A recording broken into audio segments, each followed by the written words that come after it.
Capítulo 125 MKUltra, el proyecto del control mental. Durante la Guerra Fría, el miedo al enemigo no solo se libraba en los campos de batalla. El combate también se extendía dentro de las mentes humanas.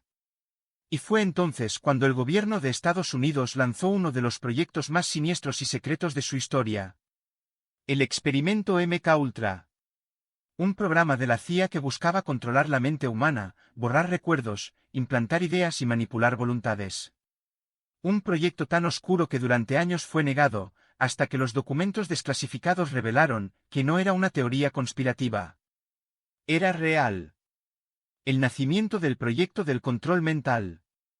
A inicios de la década de 1950, el mundo se encontraba bajo el miedo constante de la Guerra Fría. La CIA temía que la Unión Soviética y China estuvieran desarrollando técnicas de lavado de cerebro. La paranoia llevó a un plan ambicioso: crear un método para controlar a una persona por completo, sin que lo supiera. En 1953, el entonces director de la CIA, Allen Dulles, aprobó oficialmente el proyecto MKUltra, bajo la dirección del químico Sidney Gottlieb.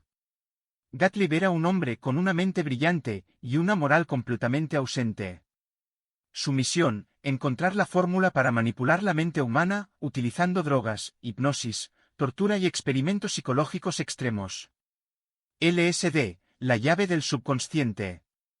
Uno de los principales instrumentos de MKUltra fue el LSD, una droga psicodélica recién descubierta en Suiza. Gottlieb estaba convencido de que podía usarse para abrir la mente y crear un estado de vulnerabilidad total. Miles de personas fueron drogadas sin su consentimiento: pacientes en hospitales psiquiátricos, presos, prostitutas, estudiantes e incluso miembros de la propia CIA. Algunos no volvieron a ser los mismos. Otros nunca volvieron. El propósito era estudiar cómo la mente se fragmentaba, cómo se podía borrar la identidad o inducir comportamientos mediante sugestión. En algunos casos, los sujetos eran mantenidos despiertos durante días, bajo luces intensas y estímulos sonoros, mientras se les administraban drogas y descargas eléctricas. Un infierno con bata blanca. Detective Operación Midnight Climax, el experimento del placer y la manipulación. Uno de los capítulos más perturbadores fue la Operación Midnight Climax. La CIA instaló burdeles encubiertos en San Francisco y Nueva York, donde prostitutas, pagadas por la agencia, drogaban a sus clientes con LSD sin que lo supieran. Tras espejos falsos, agentes observaban y grababan las reacciones. El objetivo: estudiar cómo el sexo y las drogas podían usarse para manipular y extraer información. Lo que comenzó como un experimento científico terminó convirtiéndose en una pesadilla moral, donde la línea entre investigación y tortura se borró por completo. Los límites de la obediencia y la destrucción de la identidad. MKUltra también exploró técnicas de reprogramación mental. En Canadá, el psiquiatra Donald Cameron, financiado por la CIA, realizó experimentos en pacientes sin su conocimiento. Usó terapia electroconvulsiva masiva, drogas alucinógenas y grabaciones repetitivas para intentar borrar la personalidad de los pacientes y reescribirla desde cero. El resultado fue devastador. Personas que olvidaron quiénes eran, incapaces de reconocer a sus familias o incluso de hablar correctamente. Todo en nombre de la ciencia. Cameron lo llamó de patterning, el borrado total del yo. Para la CIA, era progreso. Los documentos secretos y el intento de destrucción. En 1973, cuando el escándalo de Watergate amenazaba con exponer secretos gubernamentales, el director de la CIA, Richard Helms, ordenó destruir todos los archivos de MKUltra. Miles de documentos desaparecieron. Pero por error, alrededor de 20.000 páginas sobrevivieron, archivadas en otro departamento. Gracias a ellas, el Senado estadounidense descubrió la magnitud del proyecto durante las audiencias de la Comisión Church en 1975.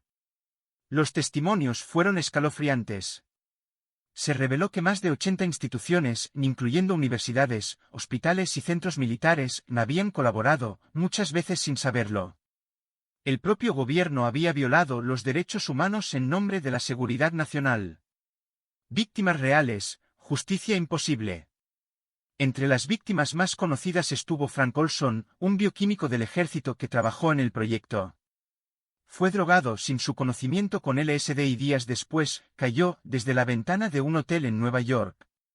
Durante años se habló de suicidio, pero nuevas pruebas apuntaron a asesinato. Su familia tardó décadas en descubrir la verdad. Miles de otras víctimas nunca fueron identificadas. Algunos murieron en hospitales psiquiátricos sin entender lo que les habían hecho.